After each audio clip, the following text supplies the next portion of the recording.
तुम्हाला काय अडचण आहे तुम्ही सांगा अडचण, पण हे किती त्रास सहन करायचा। एक दिवशी एक गाडी आहे ना, एक गाडी इथं ते एकाची कार आहे ना डायरेक्ट खाली हे झाली, बस याला कोण जबाबदार आहे? तुम्ही बसायचं तिकडे याला, तुम्ही बसायचं तिकडे ऑफिसमध्ये, इथं सर्वसामान्यांनी मारायचं का? आम्हाला जायला लागतं 10 वेळा यार, तुम्ही येता आम्हाला शंभर तलेगांव चाकन और रंजनगांव एमआईडीसी के लिए महत्वपूर्ण माने जाने वाले NH4 राजमार्ग पर पिछले कई दिनों से गड्ढे हो गए हैं और प्रशासन के किसी भी अधिकारी द्वारा ध्यान नहीं देने के कारण नागरिक राज्य सरकार और प्रशासन के खिलाफ आक्रामक हो गए हैं। पुलिस के साथ तो मैं करते आंदोलनकारी दिखाई दिए। सड़कों पर गड्ढे पिछले 10 सालों से इसी जगह होते हैं और बारिश का पानी गड्ढों में भरे रहते हैं। स्कूली बच्चे, कामगार हर दिन विलंब से पहुंचते हैं। हम 10 सालों का 10वां सालगिरह गड्ढों का मना रहे हैं। शासन हो या प्रशासन, कोई ध्यान नहीं दे रहा। अगर आंदोलन के बाद भी ध्यान नहीं दिया गया तो भविष्य में तीव्र आंदोलन किया जाएगा। समय समय पर ज्ञापन देने के बाद भी इस सड़क की ओर ध्यान नहीं दिया गया, इसलिए आज स्थानीय नागरिक गड्ढों के पानी में उतरकर आंदोलन करने को मजबूर है।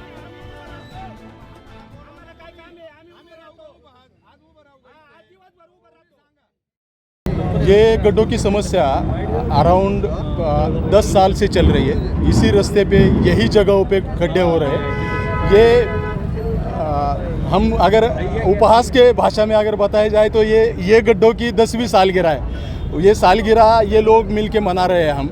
ये बहुत ही दयनीय अवस्था है। महाराष्ट्र की और देश भर की सबसे बड़ी एमआईडीसी जहाँ पे है, वहाँ पे इन गड्ढों की समस्या बार बार हर साल हर बारिश में अगर आ रही है तो इस पे सोचने की ज़रूरत है। इसमें प्रशासन, शासन कुछ भी अपनी जिम्मेदारी निभाने पे कतरा रहा है।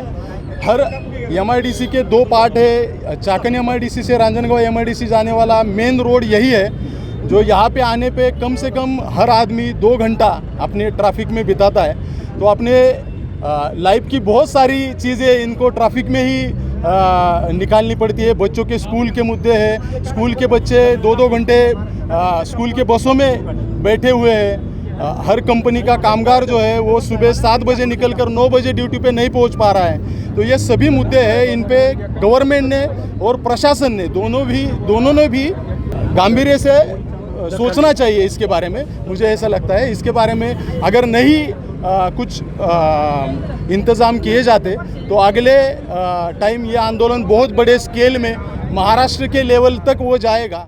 आज हम सब यहाँ पे जो चाकन और आजू बाजू के गांव वाले हैं, हम सब आज यहाँ तलेगांव जो चौक है, जो चौक यहाँ से शिक्रापुर भी जाता है और यहाँ से पूना भी जाता है, यहाँ से नासिक भी जाता है और यहाँ से तलेगांव भी जाता है।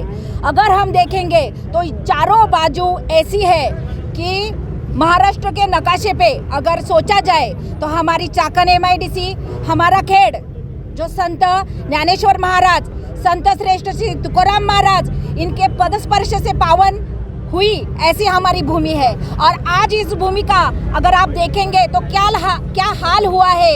यहाँ पे जो बच्चे हैं, यहाँ पे जो हम सब रह रहे हैं, वो कैसी दुविधा में जीवन व्यतीत कर रहे हैं आज आप देखेंगे। जब हम चाकन तलेगांव चौक के बारे में बात करते हैं तो देखते हैं कि 2-3 फुट के खड्डे यहाँ पे है। ये आज की बात नहीं है, ये लगातार 5-10 सालों से हो रहे हैं, खड्डे खराब हो रहे हैं। और जब हम कल इस आंदोलन को छेड़ने की बात की, सब व्हाट्सएप पे डाला, तब उन्होंने यहाँ पे मुरुम की गाड़ियाँ डाली और हमें बोल रहे हैं कि आपने क्या इंतजाम किया, किसी के पास गए क्या? अरे हम क्यों जाए?